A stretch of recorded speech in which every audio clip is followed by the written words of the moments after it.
And I'm Sharaad Kuttan.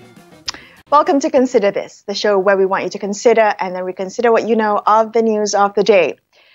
The COVID-19 vaccine national rollout will begin at the end of the month, and it aims to immunize about 80% of the Malaysian population within a year. But despite repeated assurances from medical experts, many Malaysians the COVID-19 vaccines, citing concerns over the type and science behind the vaccines, where it's being developed, efficacy rates, and potential short-term and long-term side effects. So tonight on the show, we're going to be addressing these concerns. Joining us, we have Dr Musa Nordin. He's a consultant pediatrician at KPJ Damansara Specialist Hospital. He's a life member of the Malaysian Pediatric Association, which is a founding member of Immunise4Life, an expert-driven community education initiative aimed at promoting immunization to prevent vaccine-preventable diseases. Good evening, Dr. Musa. Thank you so much for joining us on the show. I understand you've had a very busy day, so we thank you for your time. Let's begin with my first question to you is the types of vaccines and where it was developed. I mean, does the country of origin of the vaccine matter, whether it's from America or China or Russia? Does it matter? Should it matter? Good evening, Sharaad and Melissa. There are 4 platforms whereby the vaccines are manufactured, yeah? And it doesn't matter where the origin of the vaccine are. The most important thing that we want to see the evidence that it is efficacious and that it is safe. And that means it needs to be published in a peer-reviewed scientific journal, i.e., and it must be undertaken in a randomized controlled trial. So the 4 platforms that we have are the classical inactivated vaccines. These are mainly from China, from Sinopharm and Sinovac. And then we have the viral protein, yeah, the spike protein.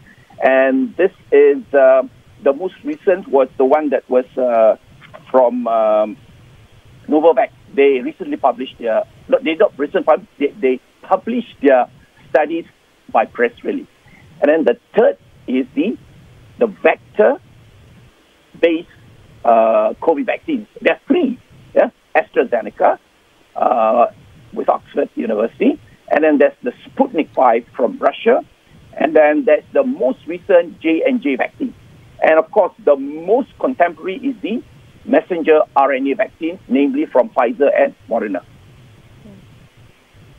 Musa, though, you've explained the science of it very clearly, but it still doesn't necessarily address the kind of deep-seated prejudices people might have about medicines coming from authoritarian regimes like China and Russia, or people who don't know about the scientific community, how globalized it is, and so on and so forth. I mean, what would you say to them? They would say, yeah, okay, you can publish it, but do you trust the numbers? How do we know the numbers are even real? That is why it's extremely important for us as scientists to validate and verify their claims. We need to see it published in a peer-reviewed scientific journal, like the mRNA candidate vaccines, yeah, from Pfizer and Moderna was published in the New England Journal of Medicine. AstraZeneca, in collaboration with University of Oxford, was published in the Lancet. So we were able to see the numbers and verify the claims of the manufacturers. The concern with the Chinese vaccines, notably Sinopharm and Sinovac, is that they were never published, i.e. their phase trials were never published in a peer-reviewed scientific journal, right? They have made claims. Sinopharm made claims that in China, the efficacy was 79%. They did studies in the UAE, the efficacy was 86%. These were all in press releases. Similarly, with the Sinovac Chinese vaccine, there were 3 trials. One in Brazil with a 50% efficacy, the other one was Indonesia with 68%, and another one in Turkey with 91%. So, never published. But the Sputnik adenovirus vaccine was only recently published by the Russians, and they showed an efficacy of 91%. Okay, so just to follow up on Sharaad's question, Dr. Musa, I'm wondering, I mean, media are reporting all these different efficacy rates, and you've also laid it out for us, but how do we understand it? You know, there are many people out there who say, I would want to take this type of vaccine from this specific country and this specific brand name, but I refuse, or I'm skeptical about these other vaccines. So you've laid out the efficacy rates for us, but how should we understand it? Or does it even matter? Okay.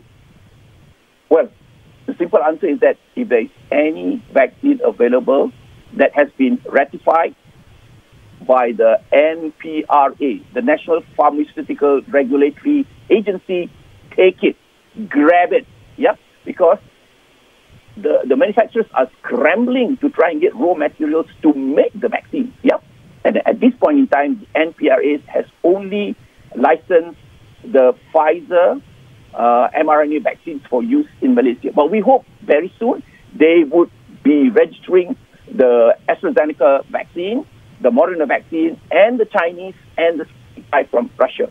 So when I say that the efficacy of the mRNA vaccine is 95%, what it means is that the vaccine prevents me from getting the disease 95%. That's amazing. That is as good as the MMR vaccine that we use for measles, mumps, and rubella. Still, no medicine is perfect. About 5% will still get the disease. But it has been shown in trials that the 5% who do experience COVID illness is mild and asymptomatic, i.e. category 1 and category 2, which means they are not severe. They do not require to be hospitalized. They do not require intensive care. They do not require respiratory support in the intensive care unit. That is the power of being 95% efficacious in protecting you from getting COVID-19. Musa, it does seem like there are two dimensions to the taking of the vaccine. One is to prevent you as an individual. The other is that it prevents you. And so the collective good, or the public good of one taking the vaccine is the other dimension. Could you help us understand about efficacy rates in terms of the transmission issue and actually dampening the spread of the virus and therefore ending the pandemic? Great question. This is something in the back of our mind. Now, the primary objective of the COVID vaccine trials was, number one, to prevent you from getting the disease. Right? Now that it has proven it, the secondary objective is to investigate, to examine whether it prevents the transmission of the disease. Now, we have got some really good insights. Just yesterday, I think, AstraZeneca in the United Kingdom, in collaboration with the University of Oxford, showed that the AstraZeneca vaccine actually reduces asymptomatic carriage of the virus, which means if you reduce carriage, you will reduce transmission.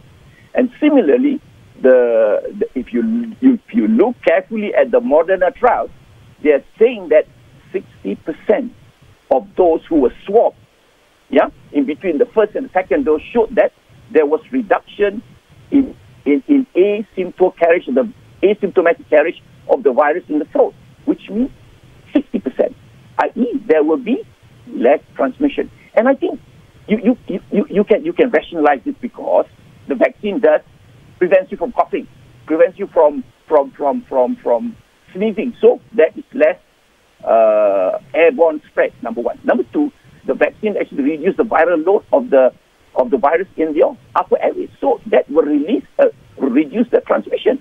Thirdly, we know many vaccines actually sterilizes the upper airway. It eliminates the virus from the upper airway, so they will never transmit the virus at all. So that is really good news. But we wait for this to be verified by trials because they will look at the vaccine for another 30 months. Well, on that note, Dr. Musa, I mean, the time period, and we've only been dealing with this pandemic for a year, and the vaccines have been in development during that time. A safe vaccine does not mean that it's completely free from any side effects or adverse events.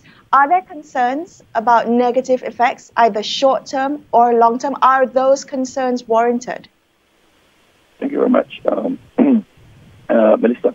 This is the greatest concern of the public, whether the vaccine is safe or not.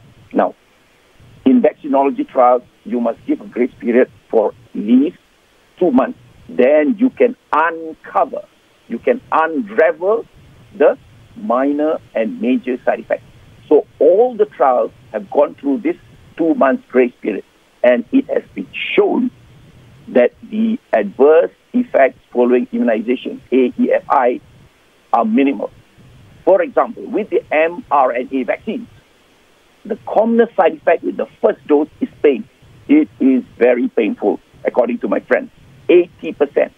Yeah, and then you get a bit of redness, about 5%. You get a bit of tenderness, another 6%, and this usually disappears within 1 or 2 days. The systemic side effects, the commonest ones are fever, 15%, fatigue, 60%, headache, another 50%, and then myalgia, muscle ache, this is about 30%. These are the main ones. And the person who suffers the most of these systemic side effects are those under 55, and it's usually worse with the second dose. So these are the minor side effects, really. The major side effects, when they studied the placebo group and the vaccine group, was 1%, about the same. So no major side effects attributable to the vaccine. There are three other side effects, major. One is lymphadenopathy, a swelling of the lymph nodes. This is expected because that's where the antibodies are produced. Secondly is Bell's palsy, weakness of the face. It is not much more than the baseline of Bell's palsy in the community. Now, the third one is the most worrying. In the mRNA trials, it was found that 11 out of 1 million in the Pfizer trials developed anaphylaxis. This is a very severe reaction. There is a drop in the blood pressure. The patient may faint. 11 per million. With the Moderna vaccine, it is 2.5 per million. Okay, let us put this in perspective. The risk of a Malaysian getting COVID is 1 in 200. The risk of you developing this severe anaphylaxis is 1 in 400,000, which means the risk of you getting COVID is 2,000 times compared to you getting the anaphylactic reaction. So this is a risk-benefit analysis. You know the risk. But Musa, I do want to ask you this. You're a doctor. Sorry, you're a doctor with with great bedside manners, I assume. The numbers might not be reassuring for the individual, right? They might say, "What if I'm that small percentage of people who are going to have this toxic shock, whatever response to the thing," and then say, "Well, for that reason alone, I don't want to take it." What would you say to them? Oh, I'll tell them first. My first question is that, have you ever had an anaphylactic shock before? If the answer is no, then I will tell him that it is very, very, very unlikely that you would get the anaphylactic shock with the mRNA vaccine. By the way, there were no incidences of anaphylactic shock with either the inactivated Chinese vaccine or the viral vector vaccine or with the viral protein vaccine. It's just the mRNA. And why? We think this is because of the PEG. It's a substance in the nanoparticle, polyethylene glycol, right? It's a new particle. That's why. Now, that same person, I will ask him, do you have any eczema, any allergic syndromes, any allergies to food substances? If the answer is yes, then I would say the vaccine is still safe, but let's give you the vaccine, let's keep you in the hospital for about half an hour for observation. Because if it's going to happen, it will happen within the first 15 to 30 minutes. So it is safe to be taken. All right. Well, Dr. Musa, there's still so much to cover. We're going to take a quick break here and consider this, but we'll come back and continue this conversation, particularly how the vaccination process is going to be implemented. Let's come back to this conversation after these messages. Stay tuned.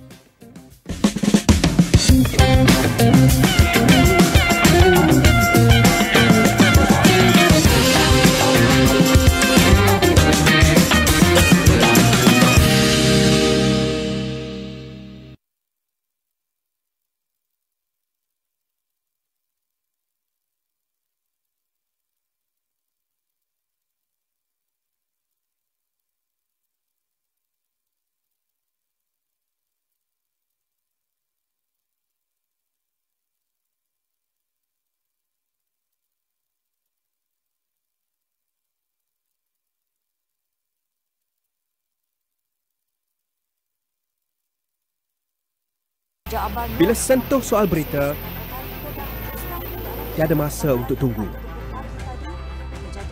Kepada anda kami bawakan fakta, susulan dan kupasan yang terkini. Tiada drama dan tiada pengulangan. Usah tunggu lama-lama. AWANI 7.45 lebih awal dari biasa. Kini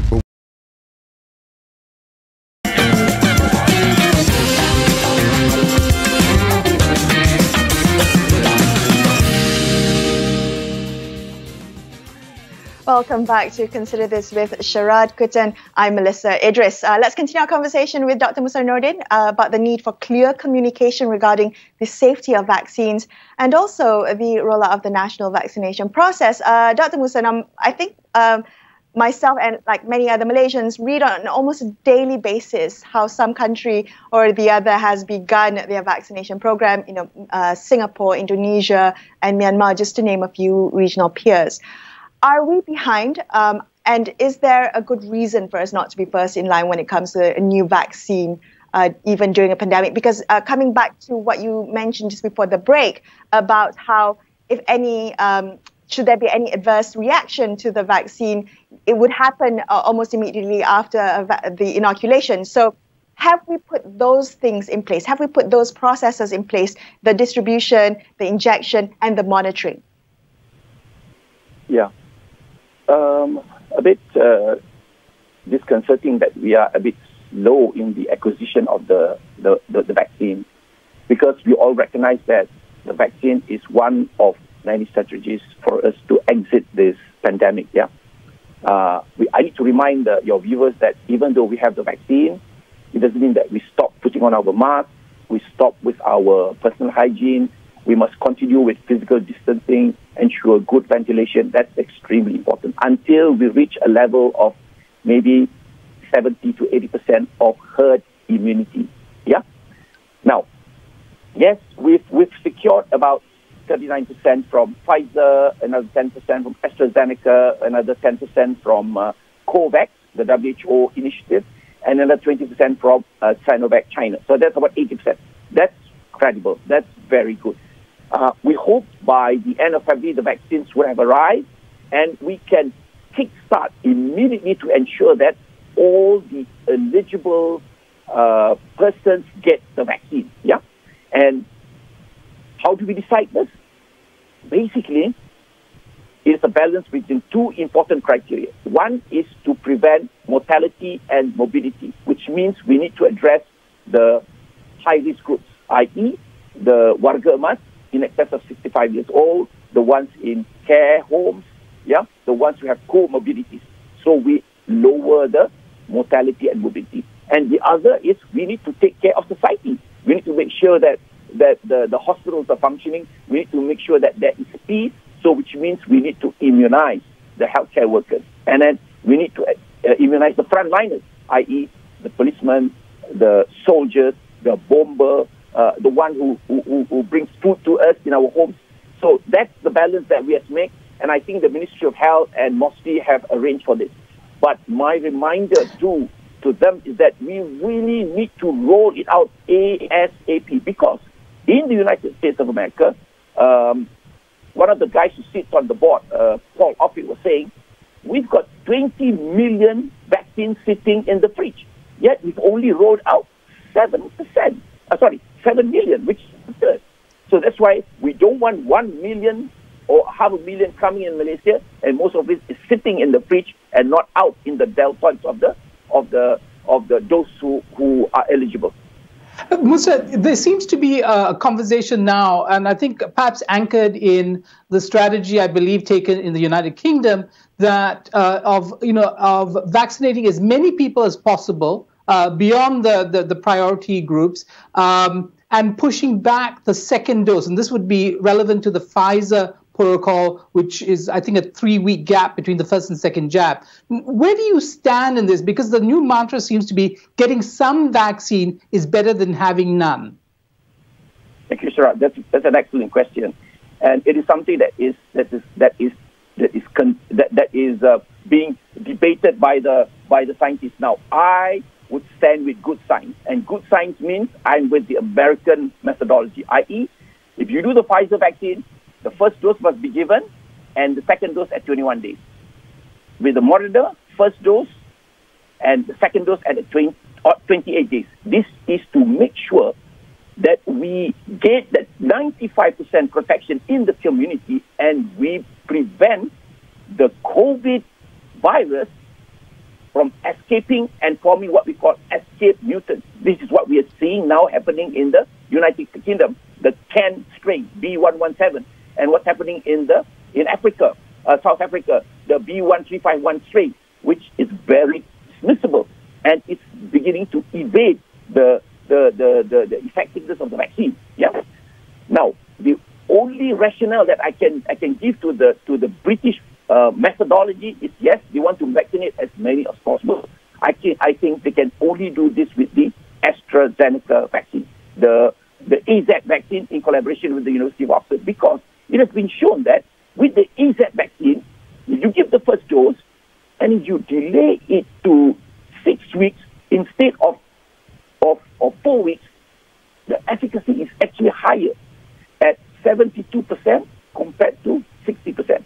So I think if I were to go the British way, I would only do it with the AZ vaccine, not with the Pfizer vaccine, not with the Moderna vaccine. Dr. Musa, you brought up the mutations and they have been making headlines. Is there reason for us to be concerned, to be alarmed? The guys at Pfizer and Moderna have studied the convalescent plasma of the survivors of COVID, and they compared it with the antibody levels with the mRNA vaccine. They found that the mutant strain was not resistant, i.e., it was effective in both the UK and South Africa. However, with the Novavax vaccine, which is the protein, they found that the efficacy was reduced, in particular with the South African strain. It's about 50%. And with the British strain, it was about, it's about less than the virgin strain. The efficacy was 95%. But with the Kent strain, the B117, it was lesser, maybe about 85%.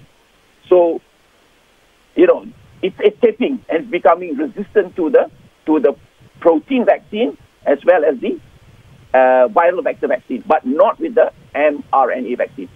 So what you're saying is that we cannot delay. You're saying that we need to get a move on this. As fast as possible and ramp up the uptake and coverage of the vaccine before we get the strain spreading in Malaysia. Musa, what is the conversation that you understand about follow-up, perhaps booster shots after a year, because we don't know how long the vaccines last. And in that case, what should the policymakers be thinking about in terms of, say, the second round of vaccines? Should we go for vaccines that are tropical, climate-friendly, that don't require some, complex cold chain distribution systems? What would be the long-term thing? As many experts are saying, COVID's here to stay. It's a question of managing it. Yeah, sure. That's a very difficult question. The answer is we do not know. As far as we can tell, with the natural COVID, with the wild COVID virus, up to 5 months, the antibodies were protective. And after 5 months, they begin to wane, begin to reduce. And that's why for those who have suffered COVID, they have been advised to go ahead and take the vaccine, because as far as they can tell, it's only up to a 5-month protection. But if you look, we've got 4 coronavirus, benign coronavirus living with us as it is, coexisting with us. And we find that the protection against this benign coronavirus, this 4 types, is about a year. So maybe we can think in that terms. But just to give you, I'm the absolute optimist, Sharaad and Melisa. We've lived with this virus for a year, isn't it? Yeah. We've got Absolutely. About, how many million cases in the world? How many million cases? About 200 million cases, isn't it? the reinfections are very far and few in between. You know, I've heard the Koreans have reported about 50, the British have reported about another 100. So maybe just less than 500 cases of reinfection. What does that mean? 200 million cases, only about 500 reinfections. That means it might maybe lasting for about a year. So I'm thinking in that direction. But the honest answer is, we do not know. Okay. Dr. Musa, in the time that we have left, we've got a few minutes left. Now, I want to pivot the conversation to Malaysia's national vaccine rollout. We're looking at mass vaccination in the US and the UK. They're already struggling with various challenges in administrating these vaccines that they've received. It's likely that when we are going to do that, we will also encounter similar obstacles rolling this out. What are you most concerned about? What do you see as our biggest hurdles? I think the biggest hurdle is first convincing the public that this is a safe vaccine, right? Winning over that 25 to 30% of vaccine hesitant rakyat.